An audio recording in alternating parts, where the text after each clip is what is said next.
Welcome back to our intro series on Mordheim, City of the Damned. I'm Black Cat Red River, and in this episode, we're going to take the new Mercenary Warband out for their first skirmish in the ruined city. We created this warband in our last setup video, so if you want to see how the warbands are created, you can click on the tab to take you to the earlier video.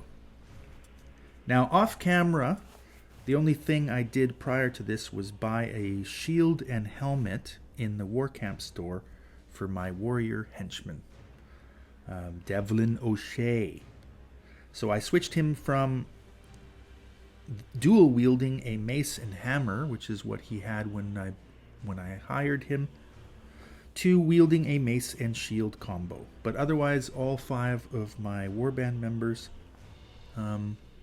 are decked out with their starting gear. Now, here in the campaign tab is where you can choose a mission or quest to send your warband out to try to accomplish. Right now, I've got 3 options that appear on the map. So one of them is called A Walk in the Fog, and it says that the mission type relates to crush their will, which basically means that your goal in that mission is to try to essentially just rout the other warband, the opposing warband. A Walk in the Fog, the A Walk in the Fog mission also says that the weird stone loot is very poor and the regular loot is average in that particular mission. All the missions have a difficulty level assigned to them, and they will have a weird stone and loot quality assigned to them. But A Walk in the Fog also says each warband deploys in a wide arc from their wagon far from each other. So you know from that description that basically the nature of the mission goal, which is to rout the other side, there's no other goal except routing them, and that you're not going to start close together. You're going to start in a sort of a radius around your warband's wagon. The other 2 mission quests that show up here are both called Haunter in Darkness, and they both say Marked for Death as your basic mission type. And Marked for Death lets you know that 1 or 2 of the opposing warband's members, specifically, your goal is to knock them out, basically to put them out of commission, and usually it's to take some kind of token off of their bodies, like a pendant or whatever, some kind of a token of the warband.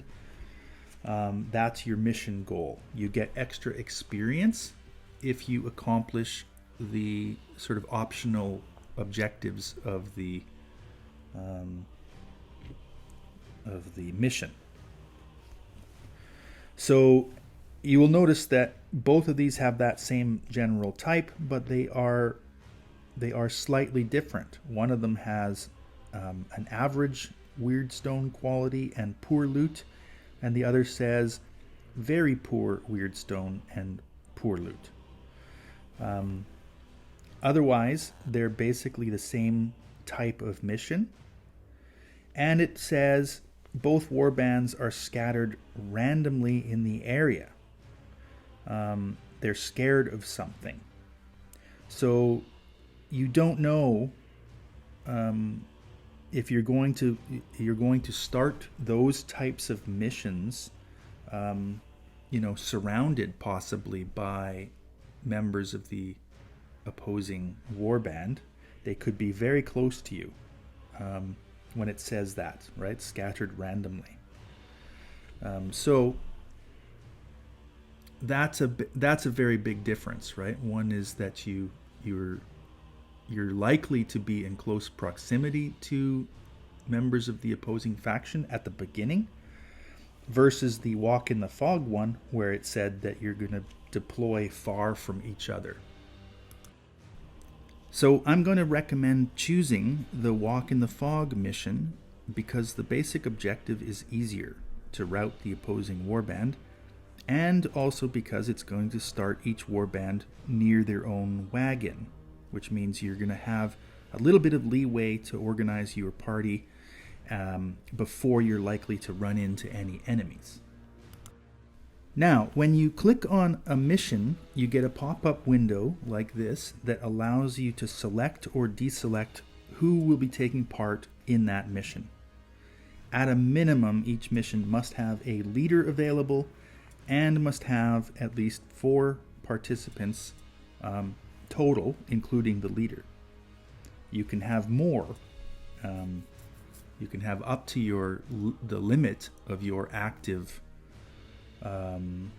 roster, which at the beginning of the game is only 5 total.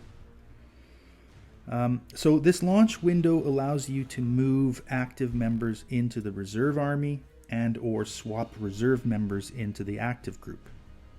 You can also do this from your Warband Maintenance tab. It does not have to be done here. But one thing that must be mentioned that maybe isn't clear to new people playing is that if you select 4 participants, then the opposing warband will have 4 participants. If you select 5, they will have 5, and so on. The game automatically balances the numbers on each side of the skirmish, and it will automatically balance the types of characters as well. So if you include a hero type, then your opponents will have a hero type. If you only include henchmen, they will only have henchmen. If you include down the road one of the so-called big guys, which the game calls impressives, such as the ogres and the rat ogres or the chaos spawn and so on, then you'll also have to face off against a similar big guy on the opposing faction. The other important thing to understand on this mission launch window is the difference between the 2 buttons at the bottom, the launch mission button versus the launch and deploy button. The first one will auto-place your participants for you within the parameters of the mission type that you're choosing. So if you don't care where your participants start and you just want to play immediately, or if you like a bit of randomness to your setup, if you like more of a challenge perhaps, then by all means pick the launch mission button. However, if you want some control over who gets deployed where, then you're going to want to hit the launch and deploy button. This will take a little bit longer to get everything started and get everything set up, but you're going to have more control over your starting locations for each of your participants in the warband.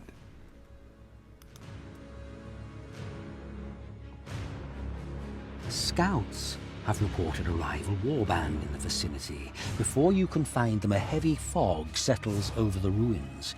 Unable to pick up the enemy's trail, your warriors deploy from their wagon and spread out to sweep the area in search of your foe. Okay, so now let's go ahead and hit the launch and deploy button on the Walk in the Fog mission.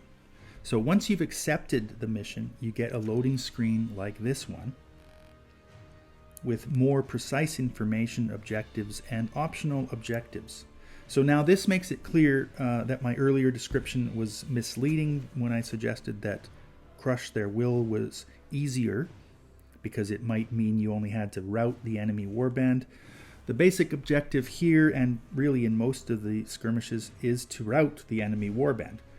But the optional objective is to steal the opponent's idol and get it back to your own wagon's loot chest before the enemy is routed and before the skirmish ends. So that actually can be a fairly difficult task. In some respects, the marked for death objective that was listed on the other quests can be easier because it's usually only requires you to take a token off of a particular enemy. Some missions will also have objectives like acquiring a particular number of weird stones and so on. So there's different things.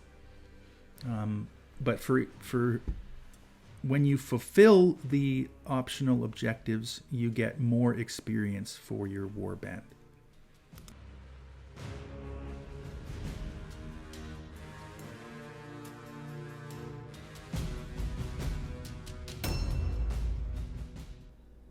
When you first load into your launch and deploy mission, you get a prompt to begin deploying each warband member in order of their initiative rating. So here, it wants me to deploy my smuggler hero, Etta Godwin, who has an initiative of 68. At the top of this screen, it shows you the relative initiatives and thus the order of sequence for each individual on both sides of the skirmish. The blue icons at the top show my side's gang and when they're going to act. So any icon with 3 gold stars on it indicates that it's a hero type. An icon with a crown on it indicates it's a leader type. And the others are different kinds of henchmen. The white question marks in the top sequence indicate unknown opponents. And these question marks will eventually turn red into red icons as enemy warband members come into one or more of our side's lines of sight. At the bottom left, it shows you your highlighted character, their green health bar, their blue strategic points, and their red offensive points, and what buffs or debuffs they might have that are affecting them. And in the lower middle, it shows you a deployment button, and you can hit confirm to deploy this character right there in whatever location they're showing at, or you can scroll left or right to view other potential starting locations. One of the best ways to determine where to deploy, however, is to click on the button that brings up your overhead map. You can switch back and forth between the overhead map and the first or third person perspective of your highlighted character. There's no time limit, at least when players are playing against the AI, so you can take as long as you want. And it will show you the entire map area of the skirmish. It'll mark your current active character with a yellow arrow on it. And it will show you where your own warband's wagon is located, as well as the enemy warband's wagon. And when you do highlight the enemy warband's wagon, it will indicate their warband type by the little icon that appears on their wagon. So my wagon shows the cross of the Human Mercenaries, and the opponent's wagon shows the sort of crossed torches of the Witch Hunter type of warband. So I know even before I've encountered any of the enemy in the skirmish that it is witch hunters that I'm going to be facing. And you can also see where loot chests and weird stones are located on the map. Although it is important to be clear that this is where they're reputed to be located at the outset. If an opponent has scooped up all of the weird stones that were designated at the beginning of the game, and then you eventually get to that location you may find that they're all gone. So these are there at the outset. They may not be, they may not still be there by the time you arrive. So that's important to be aware of. Another thing to be aware of is that the overhead map, it's not always clear or immediately obvious, at least for new players, what is like the different elevations, because there are walls that, that might drop down or might rise up and block your path, and the overhead map will not always make that entirely clear or obvious. As you become more familiar with the game, you will have a better sense of what it is that you're looking at. But initially, it may not be obvious how to get past a particular obstacle. But going back and forth between the overhead and the sort of first-person view will give you the opportunity to see what the street actually looks like, right? So you can compare back and forth, to get a better sense of your surroundings. And once you've done that, and you've experimented with deploying, your active character to the different spots. See, all the little circles with the pluses on them are potential deployment spots for your warband. So you can I'm moving my smuggler between these spots to see what they all look like. And then I'll go back up to the overhead map, come back to the first person or third person view, and see what that deployment location looks like. And then scroll over to the next one. So this is part of the process for the launch and deploy button. You have a lot of control over which of these deployment locations you begin with for each of your characters. If you had just pressed the launch mission button, you would not have any of this. You would be automatically slotted into one of the possible locations, and then you'd be off. You'd be starting. Now, it's a matter of preference and strategy if you want to start your warband close together or far apart and keep them together, or have them isolated doing their own things. But my advice is to keep them close together at first and take your time so that you can minimize the chances of having someone caught alone and taken out by an enemy. So that's going to vary somewhat depending on your actual mission objectives, the enemy you're facing, the layout of the map, and the locations of loot and weird stones. But for new players, it's probably a bit more important to keep your warband together so they can protect one another.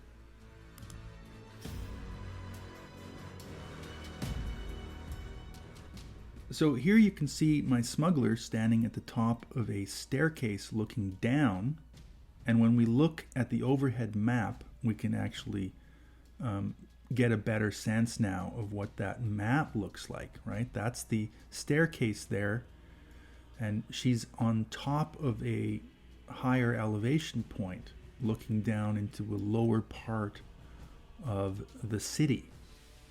And you can see down below the stairs, there's two possible deployment spots that she could be deployed at the beginning of the skirmish.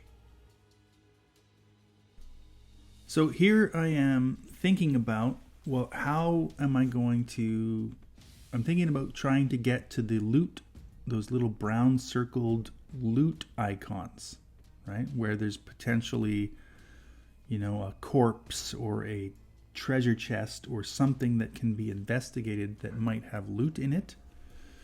And I'm trying to figure out, well, how do I actually get over to those locations safely? I have 5 warband members to deploy, and I'm thinking about deploying them all on the 5 spots near the top of the screen right now. So, and I want to understand the topographical map, the different elevations and the obstacles. How am I going to actually get over to those 2 locations and see what's in those chests? So that's what I'm trying to figure out. A fairly modest objective, and I want to bring all of my warband to bear in a way that protects, where they can protect one another along the way. But it's not always clear what is the best path to take. You want to minimize the number of times your band members are climbing up and down walls, because they can slip and injure themselves. They can take damage. So if there are paths to take where they can go down staircases, sometimes that's preferable because there's less chance of an injury. So understanding what on the map is a staircase and what is a drop-off is also an important thing to be aware of.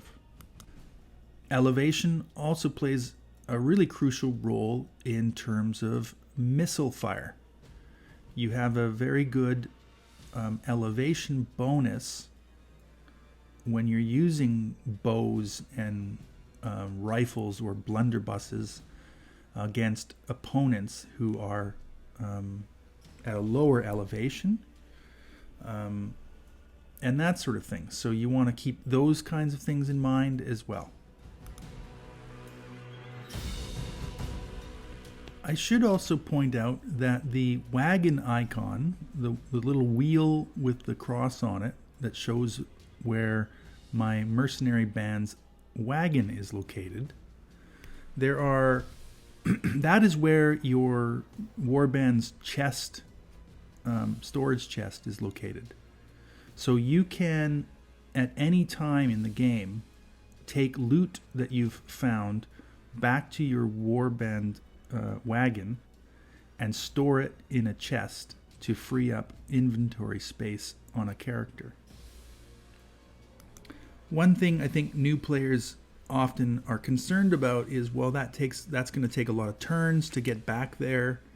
Why would I, do that? That seems like a bit of a hassle to try to get loot back all the way to your wagon. But it's important to keep in mind that there is no time limit on these skirmishes. So, you can do it. If you want more loot and you're not concerned about how long the skirmish is taking, that's a perfectly reasonable approach to take. Okay, so I think I've settled on a possible route for my smuggler here to work towards those loot chests, potential loot chests. So I've decided, and she's my fastest character in the warband. She's got the highest initiative, and I think she has a movement bonus as well. So I'm going to actually deploy her right here. And now that means I go to my next highest initiative warband character, which right now is my leader, Captain Flint. And because I've already perused the map, the overhead map, and studied it a little bit, I have a better sense of where I'm going to put him. So I'm going to put him right here, I believe, beside my smuggler. Next up, we've got Devlin O'Shea, my henchman warrior, who now has the mace and shield combo. And I'm going to move him also along the deployment area. And I think I might place him closest to our wagon. And that would leave, I think, the archers in the two northernmost deployment spots between my other characters.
And that, finally, is the 5 characters deployed in actual positions.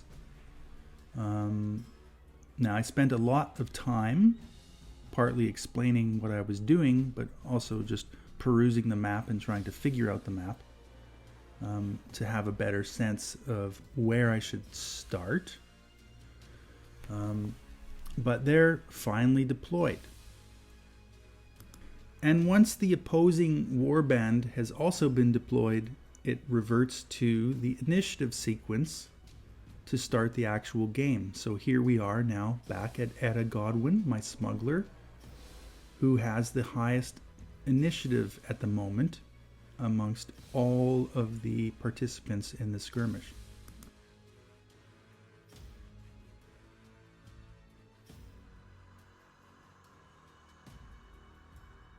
Now, one of the things I can't tell from my map, the overhead map, or from trying to shift the camera view from the third person view, is I can't tell if there's a door leading out the other side of this building that my smuggler is right next to. I don't know if there's a door on the other side. So one of the things new players may not be aware of is you can investigate, you can actually move your character in and take a look in an area, and then if you want to, you can backtrack, you can follow your footsteps back out.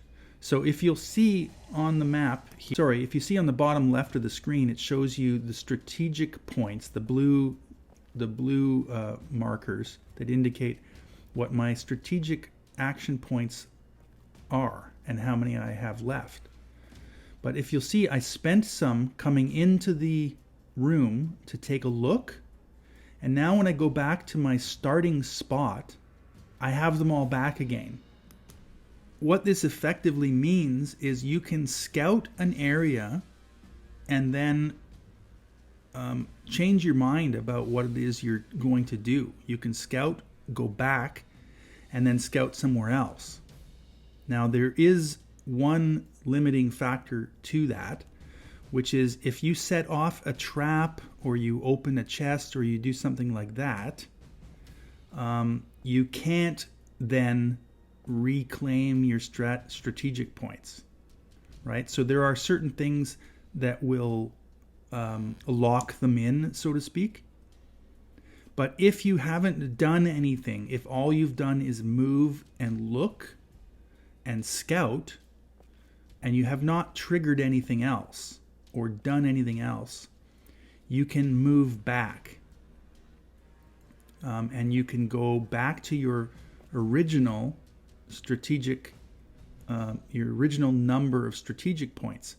So here, my smuggler investigated that building, went back to the beginning, and then moved around the corner, going around the building entirely. And I still have strategic points left because of that. So that shows you that there's more potential to do scouting if you're careful and you don't trigger any traps. But that's another one of the usefulness, or another one of the useful things about the smuggler class of hero is they are immune to certain types of traps. The other important thing to distinguish between is the strategic points, the blue ones, and the red ones, which are the offense points. You can see on my smuggler here that setting a trap, the black powder trap, it costs 3 of the red points, which is the majority of my number of offense points. So if I placed a trap here, it would cost me 3 of those points. It would not cost me the blue strategic points. So I could place a trap and then still have the blue strategic points left over to move an additional distance. So here I am trying to determine where's the best place to put one of these black powder traps based on what I'm trying to accomplish. Where am I planning to move my warband, and where do I want to have some protection from in terms of having a trap placed down.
So here you can see I'm trying to size up, what are the doorways that might get me into that nearby building on my left side, because I know from the overhead map that there is some kind of loot chest in there.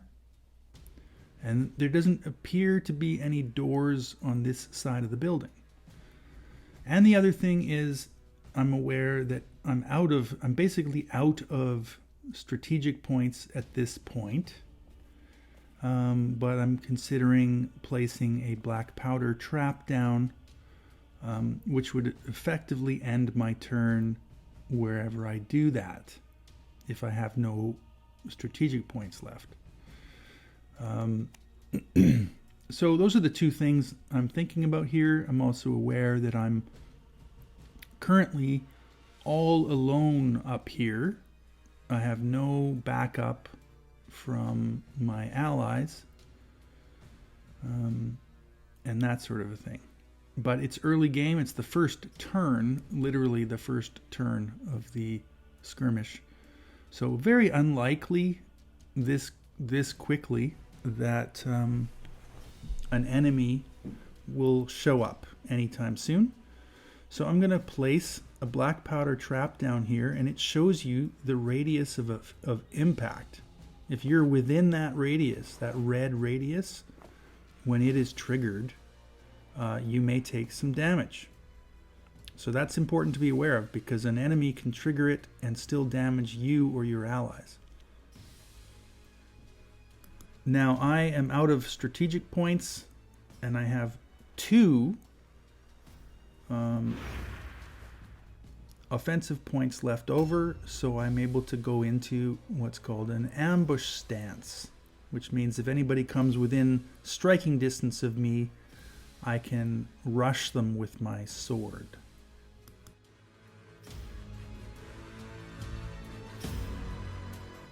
Next in line is my leader, Captain Flint. I already kind of know what the terrain is, and that I want him to come up and give support to my smuggler. So he's going to run up here. He's pretty much out of his strategic points as well. But I want to get him into the general vicinity so that if anything goes down, he's there. So I'm going to send him off to one of these flanks here and maybe go into ambush stance and end his round. He's not going to attempt to do anything fancy other than that.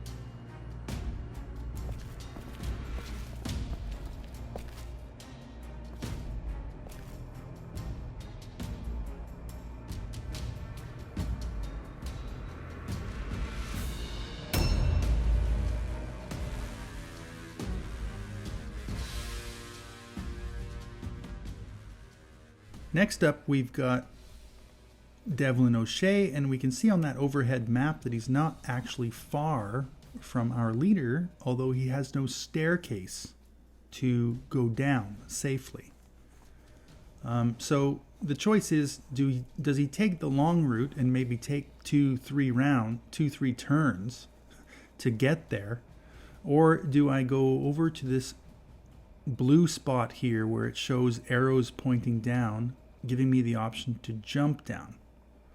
69% chance of doing it safely. Okay. So he's going to just do that. It costs 1 strategic point to jump down, so he'll have a tiny bit of movement left at the bottom. If he does it successfully, he'll take no damage. And it shows you the potential falling damage, 3 to 13 damage. Okay, and in this case, it was successful. And he has 1 strategic point left, which means he can move a little bit further. So he'll come up. Basically, he's going to come up and reinforce the other flank, I guess, from where our leader is currently standing. And I get a different angle to see into this building here, to see one of the ways into this building where I know there is a loot chest of some kind.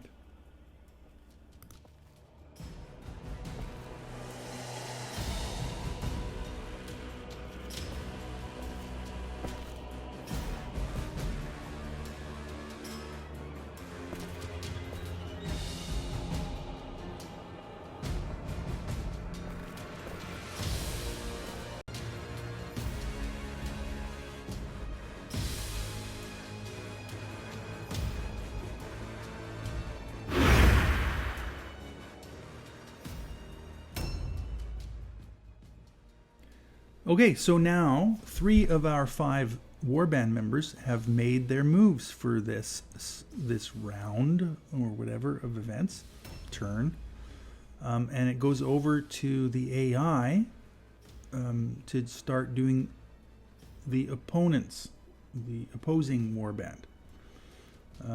So sometimes it takes a little while for the AI to determine its moves.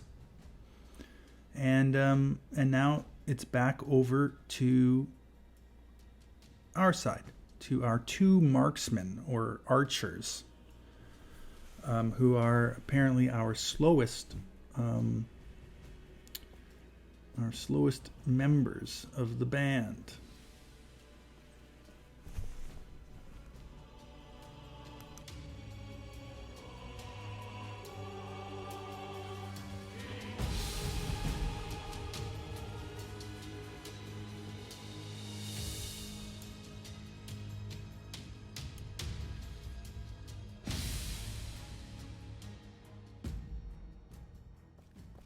Okay, so Thomas Sparks, he doesn't have a lot of strategic points left. I'd like to get him up on the top of this wall here and maybe provide a little bit of cover, firepower cover from a higher elevation in case any enemies come from this one side. So he's basically out of strategic points, but he has a few offense points left. It takes 2 offense points to go into what's called Overwatch stance, which is basically like an opportunity fire skill that allows your archer to automatically fire at enemies that come into range, that come into a certain range. So there's pros and cons to the Overwatch as opposed to other options, but I'm going to place him, I'm going to stop him there, and I purposely stopped him away from this point that allows you to jump down, because I knew I wanted my other marksman to have the option to jump down. If I had stopped my earlier guy there, I would not have been able to use that jump down point. So that's something important to keep in mind. So this guy, Billy Crow, now he's able to go a little bit further. He had a little bit more strategic points left. So he can jump down, get closer to my active group here, my advanced group, and also go into an Overwatch stance if he wants. So important to keep in mind, you want, when you're ending your turn, you want to be somewhere ideally that's not blocking the potential path of a future ally. On a future round or turn. So if there's an option to move a little bit over to the side, take it. That way you leave your allies room to get past you.